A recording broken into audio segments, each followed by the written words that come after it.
Last year, I had an investment portfolio of over $100,000, and that portfolio represented all of my life savings.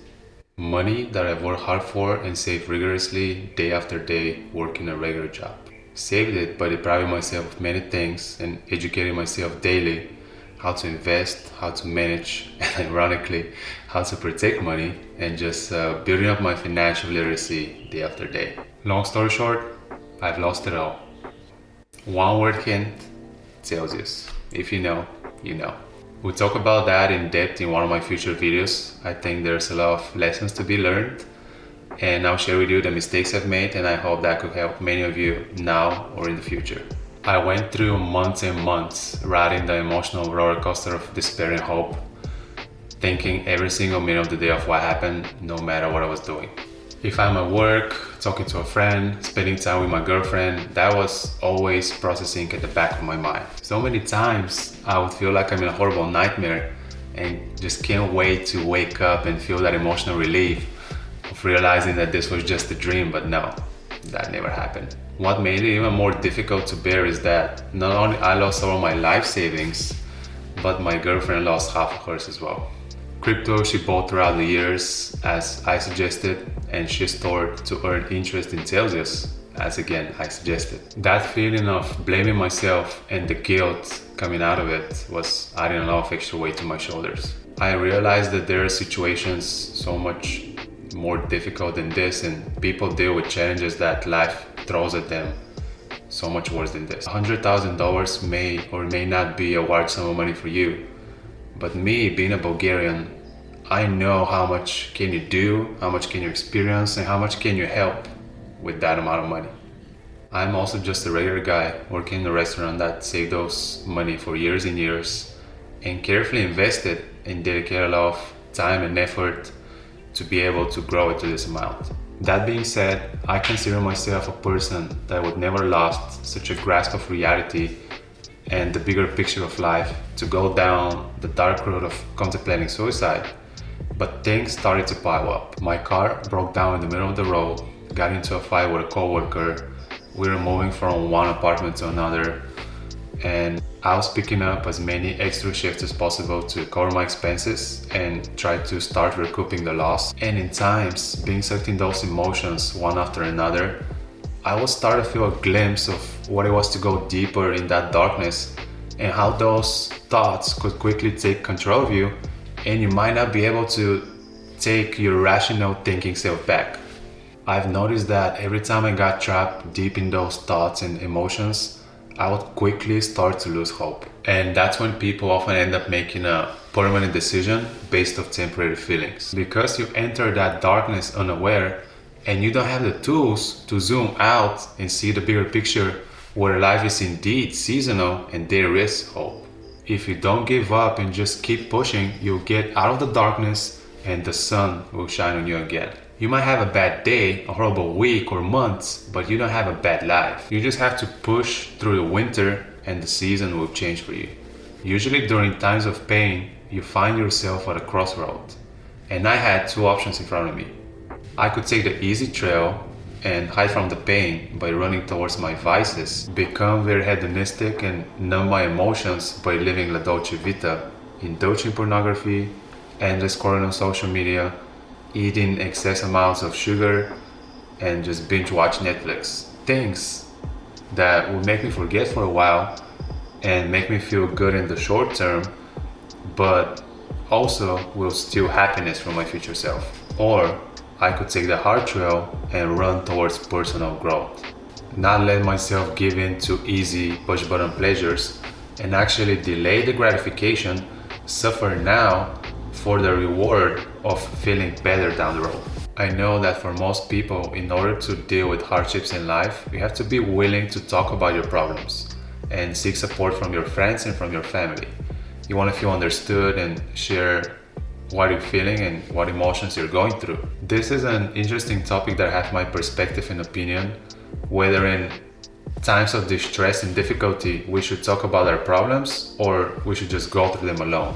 We might talk about that in a future video. However, me being the person I am, I was not willing to share and talk about it with anyone. But I find my relief somewhere else.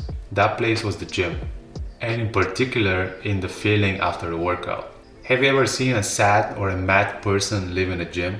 It was extremely challenging to bring myself up and go work out. But once I overcame that and getting there, I've noticed that after a workout, I was feeling lighter in terms of baggage weighing on my mind and thoughts running in my head. I was able to zoom out and notice that yes, this sucks, but there are so many things in my life that I need to be grateful for, and I will get through it. This was the tool I needed to get out of my head, step back, and see the bigger picture. This was the friend I needed. The friend that helped me without saying a single word, without feeling pity or sorry for me, and the friend that helped me so much without me having to explain or talk about what happened. Language is a very deprived format of expressing feelings anyway. Working out not only saved my life, but also saved my mind on so many occasions. Since 2014, I've worked and lived in 3 different cities in France and 5 different states in the US. Each of these times, I've arrived at each place without doing any research, without knowing how easy or hard it is to find a job, without having a place to live, nor any idea of the overall safety of the area. I've just picked a spot and started my life from the bottom. Without having a place to live, without having a job, and without knowing a single person. That's a lot of dates with uncertainty. Dates that always started really bad and were so difficult that I was not able to see a way out. What I've noticed throughout the years though, going through each of these experiences, is that whenever I managed to keep my routine and don't skip workouts, I was feeling less stressed, more hopeful, and with a more positive outlook that things will fall back in place. I started to see that life is very much like working out. And life challenges, they're just like a workout. What I mean by that, every time I set on an adventure to explore, live, and work in a brand new city, I was actually taking on a life challenge. It totally sucked in the beginning.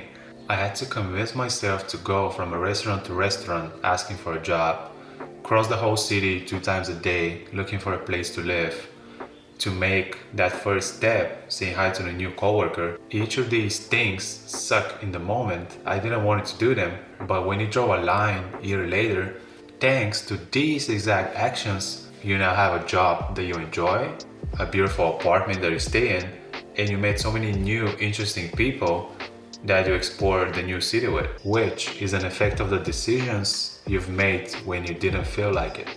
Working out is the same. You get back from work, you're hungry, you enter your warm apartment, lay down on the couch, and you turn on the TV. You know you have to go to the gym, but the thought of getting up from the couch hurts. The anticipation of the leg day gives you so much anxiety, so you just do everything you can to avoid it and just procrastinate. But if somehow you find a willpower to drag yourself to the gym and complete the workout, the feeling of accomplishment quickly makes you realize that it was all worth it. And having stayed at home, watching Netflix, you will feel nothing close to this blissful feeling, which makes you feel happy, accomplished, and proud of yourself. My first introduction to this feeling was when I was 7 or 8 years old. I remember every time before we sit down and have dinner with my family, my dad would say to me, "Filipcho, let's do a quick workout." So we would do 20, 30 push-ups together, some sit-ups, try to do some handstands, and then we would sit down and eat. I also remember doing my first set of pull-ups, just hanging on my dad's fingers. Without really thinking about it back then, I think that this might have a big impact on myself by introducing me to that feeling of accomplishment and the dopamine and serotonin that makes you feel better. I owe it all to my dad for thinking long term back then and actually planting that seed in my character so early. Our mind is very fascinating though. In times where everything was going great in my life, I would be struggling to keep motivated and it would be so hard for me to drag myself to the gym. There would be so much resistance. But I remember 2 years ago, I got very sick. I had to take corticosteroids to recover, and from their effect on me, my joints got so weak that I couldn't walk. I lost all my muscle mass in a span of 2 to 3 weeks. Just the act of getting out of bed and stepping my foot on the floor was extremely painful. I could barely walk from my bedroom to the kitchen. And in that point in time, I remember having a one single desire to be healthy and to go to the gym. I was dreaming of recovering and being able to use my body to work it out and take care of it. Someone way smarter than me said it many years ago. A healthy person has 1,000 wishes, a sick person only one. I remember when I eventually recovered and I was able to run for the first time, like 10-15 steps from the car in the parking lot to the grocery store. I was so happy and laughing from excitement. People probably thought I was crazy. Same happens in times of distress and going through a lot of uncertainty in my life. I enjoy the process of working out more and I actually crave it. There's less resistance keeping my workout routine because being right there in the moment, focus on that one thing, it actually takes my mind away from all the worries. I've always said that I would never do drugs. That's a promise that I gave myself many years ago when I was a kid. This feeling though quickly became my drug. That was the only high I was chasing, a natural high that you need to deserve. You earn it only if you manage to go through the physical pain and win the mental battles that your mind throws at you. Working out clears the garbage in your mind that covers the truth that deep in yourself you know very well, which is to extract whatever positive you can from the situation, learn the lessons it teaches you, and just let go and forget the bad things, or simply turn your wounds into wisdom. So if you're currently going through some difficulties in your life, I encourage you to incorporate any type of physical activity in your day. And I want you to know that everything will be okay. Even though right now at the moment, maybe all that you see is darkness and it feels like there's no way out, trust me, things will fall back in place. Time will heal your wounds and you will emerge stronger, better, and wiser. Years down the road, you're going to look at that experience and you're going to see the ripe fruits of that seed of adversity in your environment, in your friends and people around you, but most importantly, in your character. With that being said, thank you so much for your time, and I admire you for enduring my awkward presence on camera, but hopefully you'll get better with time. Starting a YouTube channel has been on my mind for literally the past 5 years, but resistance, limiting beliefs, and procrastination were keeping me away from taking the leap forward and actually making that first step. Anyway, have a great rest of your day and I hope to see you again.